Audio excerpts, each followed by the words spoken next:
543 ಲೋಕಸಭೆ ಕ್ಷೇತ್ರಗಳ ಚುನಾವಣೆಗೆ ಮುಹೂರ್ತ ಫಿಕ್ಸ್ ಆಗಿದೆ. ಏಪ್ರಿಲ್ 19ರಿಂದ ಆರಂಭವಾಗುವ ಮತದಾನ ಜೂನ್ 1ರವರೆಗೆ 7 ಹಂತದಲ್ಲಿ ನಡೆಯಲಿದೆ. ಇದರ ಮಧ್ಯೆ ಚುನಾವಣೆಗೂ ಮುನ್ನವೇ ಮತದಾರ ಪ್ರಭುಗಳ ಒಲವು ಯಾರ ಪರವಾಗಿದೆ ಅನ್ನೋದು TV9 People's Insight Polstrat ನಡೆಸಿದಂತಹ ಬೃಹತ್ ಸಮೀಕ್ಷೆಯಲ್ಲಿ ಹೊರಬಂದಿದೆ.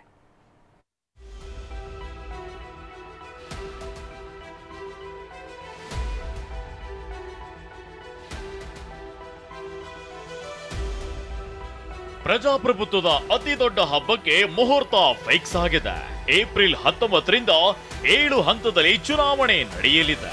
ಆದ್ರೆ ಚುನಾವಣೆಗೂ ಮುನ್ನವೇ ಮತದಾರ ಪ್ರಭುಗಳ ಒಲವು ಯಾರ ಪರವಾಗಿದೆ ಅನ್ನೋದು TV9 people's inside pole start ನಡೆಸಿದ ಬೃಹತ್ ಸಮೀಕ್ಷೆಯಲ್ಲಿ ಹೊರಬಂದಿದೆ.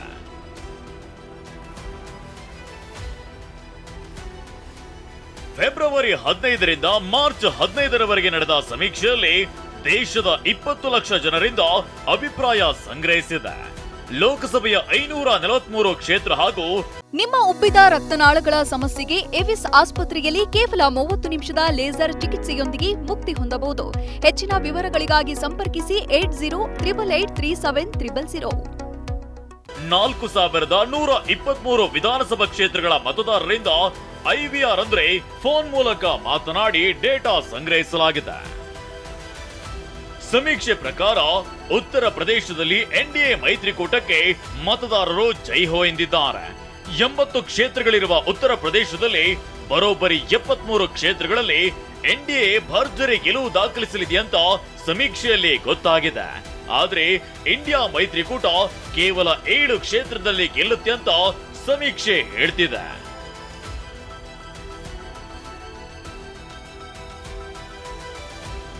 ಇನ್ನು ಪಂಜಾಬ್ ವಿಷಯಕ್ಕೆ ಬಂದ್ರೆ ಕೇಜ್ರಿವಾಲ್ ನೇತೃತ್ವದ ಆಪ್ಗೆ ಮತದಾರರು ಮನಸೋತಿದ್ದಾರೆ. ಇರುವ 13 ಕ್ಷೇತ್ರಗಳಲ್ಲಿ ಆಪ್ ಬರೋಬ್ಬರಿ 11 ಕ್ಷೇತ್ರಗಳಲ್ಲಿ ಗೆಲುವು ದಾಖಲಿಸಲಿದೆ ಅಂತ ಸಮೀಕ್ಷೆ ಹೇಳ್ತಿದೆ. ಅತ್ತ ಬಿಜೆಪಿ ಕೇವಲ 2 ಸ್ಥಾನಗಳಲ್ಲಿ ಮಾತ್ರ ಗೆಲುವು ದಾಖಲಿಸುವ ಸಾಧ್ಯತೆ ಇದೆ. ಇನ್ನು ಪ್ರಧಾನಿ ಮೋದಿ ತವರು ರಾಜ್ಯ ಗುಜರಾತ್ನಲ್ಲಿ ಬಿಜೆಪಿ ವೈಟ್ ವಾಶ್ ಮಾಡಿದೆ. ಅಂದ್ರೆ ಗುಜರಾತ್ನಲ್ಲಿ 26 ಲೋಕಸಭಾ ಕ್ಷೇತ್ರಗಳಲ್ಲೂ ಕೇಸರಿ ಪಡೆ ಜಯಕ್ಕೆ ಮೊತ್ತಿಕ್ಕಿದೆ.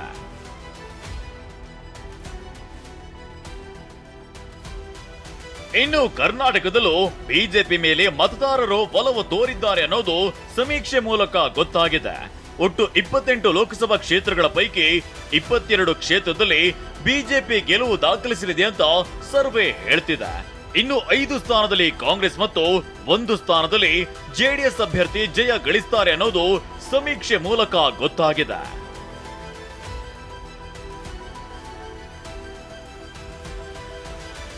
ಹೀಗೆ ದೇಶದ 31 ರಾಜ್ಯ ಹಾಗೂ 8 ಕೇಂದ್ರಾಡಳಿತ ಪ್ರದೇಶದಲ್ಲಿ ನಡೆದ ಮೆಗಾ ಸರ್ವೆಯಲ್ಲಿ ಮತದಾರ ನುಡಿದ ಭವಿಷ್ಯ ಮತ್ತೊಂದು ಇತಿಹಾಸ ನಿರ್ಮಾಣ ಮಾಡುವ ಮುನ್ಸೂಚನೆ ನೀಡ್ತಿದೆ. ಯಾಕಂದ್ರೆ ಮೋದಿ ನೇತೃತ್ವದ NDA ಮೈತ್ರಿಕೂಟ ಈ ಬಾರಿ 376 ಕ್ಷೇತ್ರಗಳಲ್ಲಿ ಗೆಲ್ಲಲಿದೆ ಅಂತ ಸಮೀಕ್ಷೆಯಲ್ಲಿ ಬಹಿರಂಗವಾಗಿದೆ. ಉಳಿದಂತೆ ಇಂಡಿಯಾ ಮೈತ್ರಿಕೂಟ ಶತಕದ ಗಡಿ ದಾಟಿ 133 ಸ್ಥಾನ ಗಳಿಸಲಿದೆಯಂತೆ. ಇನ್ನು 34 ಕ್ಷೇತ್ರಗಳಲ್ಲಿ ಇತರೆ ಪಕ್ಷಗಳು ಗೆಲ್ಲಲಿವೆ ಅಂತ ಸರ್ವೆ ಹೇಳ್ತಿದೆ. Bureau report TV9.